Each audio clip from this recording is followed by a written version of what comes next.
Warisan harta orang tua kerap kali menjadi pemicu perselisihan di tubuh keluarga. Seperti yang terjadi di Lampung, gara-gara berebut harta gonogini warisan orang tua, terjadilah pembantaian berdarah di rumah. Butuh waktu 1 tahun bagi polisi untuk menguak tragedi warisan berdarah ini.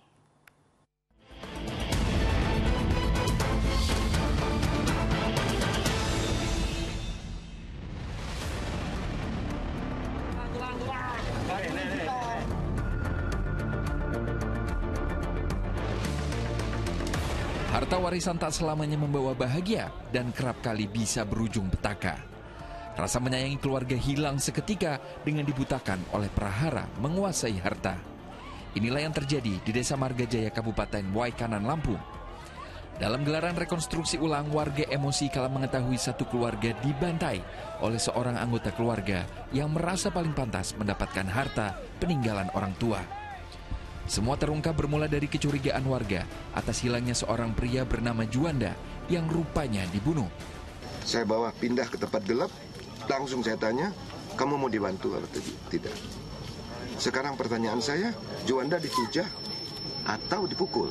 Langsung dia jawab, dipukul. Siapa yang mukul? Bapak. Kuburannya di mana? Langsung ditunjuk. Malam itu langsung saya berangkat bersama sekretaris kampung menuju ke makam. Dialah Erwin, pria berusia 48 tahun, dan anaknya Dewe berusia 17 tahun harus berurusan dengan polisi. Keduanya ternyata pelaku pembunuhan pada pria bernama Juanda. Tak lain adalah saudara tiri dari Erwin yang menghilang sejak Februari lalu. Dari sinilah polisi menguak peristiwa lebih besar bahwa tahun lalu Erwin telah membunuh satu keluarganya karena perkara berebut warisan. Seluruh jasadnya disembunyikan dalam septic tank. Tersangka ini mengecor untuk menutupi barang bukti sehingga tidak tercium ataupun tidak ada yang bisa membuka. Jadi permanen tutupnya. Harta warisan atau ada yang lain dah? Ya, itu kurang lebih berhubungan dengan harta. Ya, harta. Karena faktanya setelah kejadian membunuh Juanda, yang bersangkutannya menjual aset-aset. Baik informasi dari masyarakat katanya ada hutang piutang dengan beberapa orang atau bank gitu. Betul, itu berhubungan dengan harta ya. Semua bermula pada Oktober tahun lalu. Awalnya Erwin terlibat cekcok dengan kakaknya Wawan di rumah orang tuanya perkara warisan. Ayah ibunya yang berusaha melerai pertengkaran anaknya juga dibunuh.